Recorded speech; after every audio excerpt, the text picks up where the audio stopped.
Hello and welcome back. Tonight, I want to tell you a story whispered only on the wildest nights, a secret kept safe by the pounding surf and the unblinking eye of a lonely tower. This is the tale of Elias Thorne, the keeper of the Porthaven Light.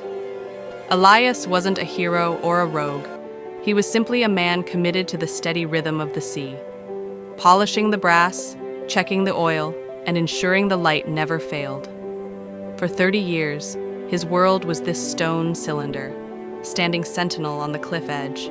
He lived by one unbreakable rule: the light is for others. It warns ships away from the treacherous reefs known as the Dragon's Teeth. But Elias held a secret that had nothing to do with storms or safety. Scene 2, The Discovery.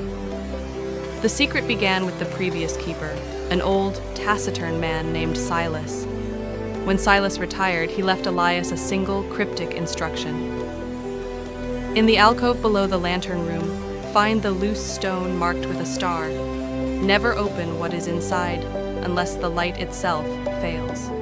Elias was a practical man. He dismissed it as an old sailor's superstition until the great blizzard of '98.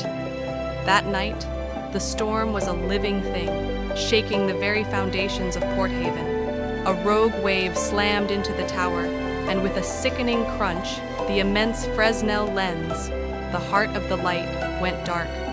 The dragon's teeth lay waiting. With trembling hands, Elias found the loose stone. Inside was a small, tarnished silver box wrapped in faded velvet. He pried it open. Scene 3. The secret revealed. It contained no emergency battery or replacement wick. Instead, nestled on a bed of dried seaweed, was a single, unremarkable piece of sea glass. It glowed with a soft, ethereal green light, like captured starlight. Confused, desperate, and with the sound of a ship's horn wailing in the distance, Elias placed the sea glass on the lantern pedestal. What happened next defied logic. The moment the glass touched the metal, it didn't just glow. It projected a beam of light far brighter, far steadier, and far more penetrating than the massive lens ever could. This wasn't a warning light. It was a beacon.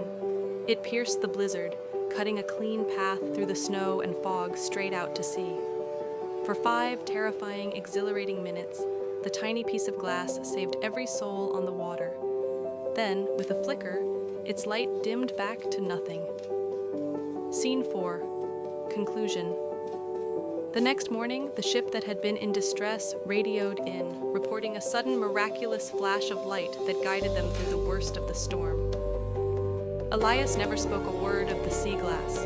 He simply spent a week repairing the massive lens, restoring the proper mechanical light. He realized Silas's true instruction. The light is a job, a duty, visible, reliable, and logical. But sometimes, when everything fails, you need a different kind of power. You need the secret, something small, profound, and utterly inexplicable, to save the day. Elias put the sea glass back in its silver box. He polished the primary lens until it shone like a new sun. The lighthouse continued its work, regular and true. But Elias Thorne, the lonely keeper, now knew that the greatest light is often the one you keep hidden, waiting for the one night when only a miracle will do.